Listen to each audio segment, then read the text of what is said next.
All right, good morning, everyone. So today I'm going to do a quick tutorial on how to draw support and resistance levels based on levels the stock has already traded at. So this is a general guide. It should help everyone, most of you, how to identify the important support and the important resistance levels to help give you the best idea on where to enter, where to exit, and so forth.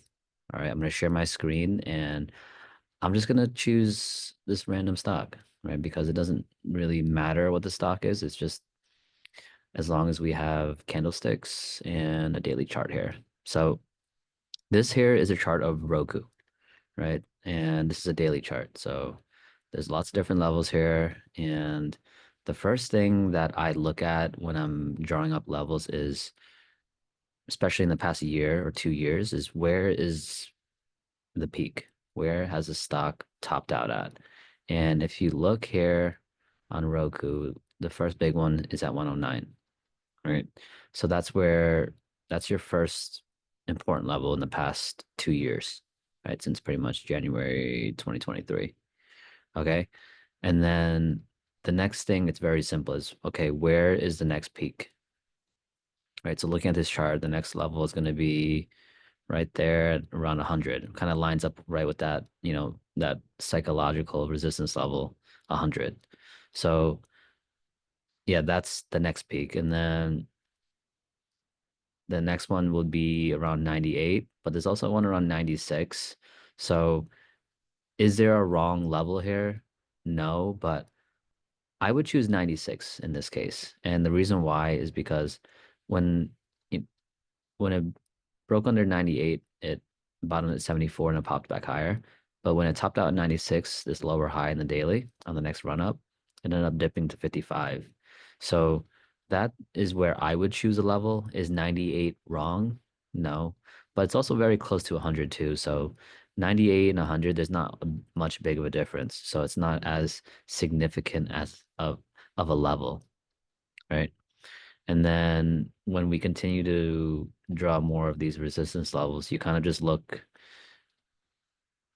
closer to where it's actually trading at in current time, right? So we drew the big levels here, 109, 100, 96, and then the most recent high is around 87, right? So we know that's a hard level, right? So those to me would be the big levels. Those are the big levels for the daily chart and for the past year to 2 years. And then when you get beyond these important big levels, then you have to look a little closer, right? You have to look um, examples like in between this range between 96 and 87, where is the resistance level? And you can kind of approximate in this range here near 93. It kind of topped out a little bit right here, a little bit right there, a little bit right here, a little bit above it, right near 94 maybe. But like I said, it's that's still too close to 96 to where it's not that it's not important enough to make a resistance within 1 or 2 points of each other. So if I had to choose a level, I would say right around this here, kind of topped out here a little bit, had some wicks here, above that 93, but pulled back, you see, same thing here, and then a little bit right near there too, has that long wick. So I would say 93 is another, not a key resistance level, but the next important one beyond the ones I drew, the other four, right? And looking at support levels, here, you want to look at where the stock kind of bottomed, right? So we'll kind of go back to, I'll draw these as green just to keep them separated. So 38 is a level, right? Because that's where it bottomed. And then, like I said, it's the same thing with resistance. The concept is where's the next support level where it bounced. So 48 could be one. You could also use right here around 51, right? You could do like that as well. There's no technically wrong, but I would probably do 51 because it lines up here from May and it lines up here from June and then again here in August. So I would just You can put it right there. Doesn't matter where you put it, but yeah, 51 would be the next big one. And then when you look beyond that, you see it right here, like near the 66 level. I'll just move it up here. This was a resistance for a while, right? And then eventually it popped back above. So now that's an important support level, 66.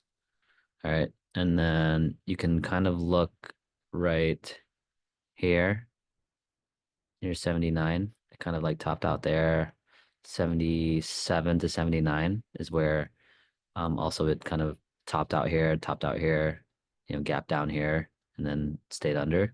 So anywhere between 77 and 79 would also be, you could even just do 78 right in the middle, right? Doesn't necessarily need to be there. And then, oops, oh shoot.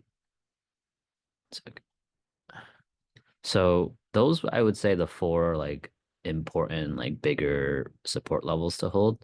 And then like I said, beyond that, you start to get into more detailed levels that are more relevant to where we're currently at. So you could do 70 here. That's where it kind of peaked there 3 days in a row. And then you could also do another support level now at 80, because that's where the recent peak here, October.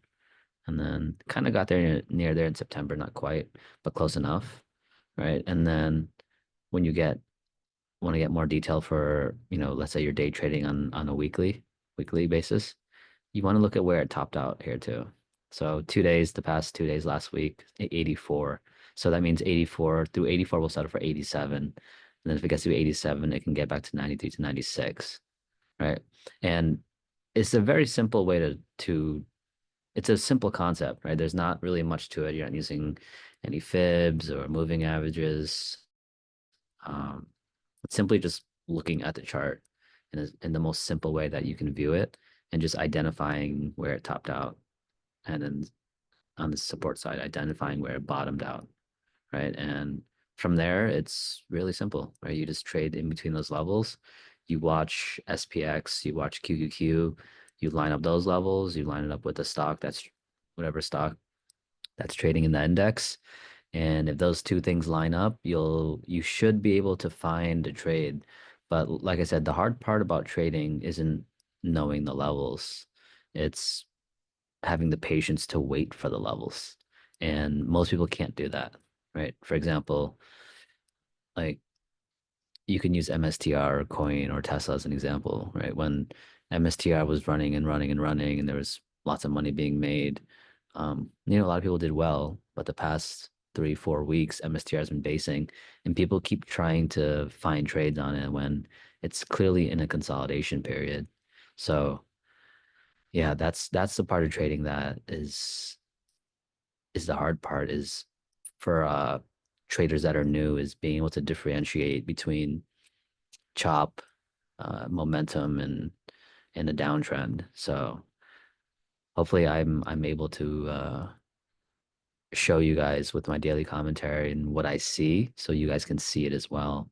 And but yeah, the support and resistance, it's pretty simple. There's really not much to it here, and you guys should be able to replicate what I just did. And if you guys have any questions or you guys want to draw your own levels, feel free to send it to me or Shafi, and we can take a look at it and I can give you guys my feedback on what I think about it or what level I would change or anything regarding that. So yeah, quick little video, but really important because being able to identify these levels, it's really going to help you out in terms of knowing when to buy, when to sell, and when to just sit on your hands. All right. So, yeah, if you guys have any feedback, feel free to send me a DM on Discord or in the chat room. And yeah, thank you, everyone. Hope you guys have a good rest of your weekend. And I will see everyone tomorrow morning, or I'm sorry, Monday morning. All right. Thank you.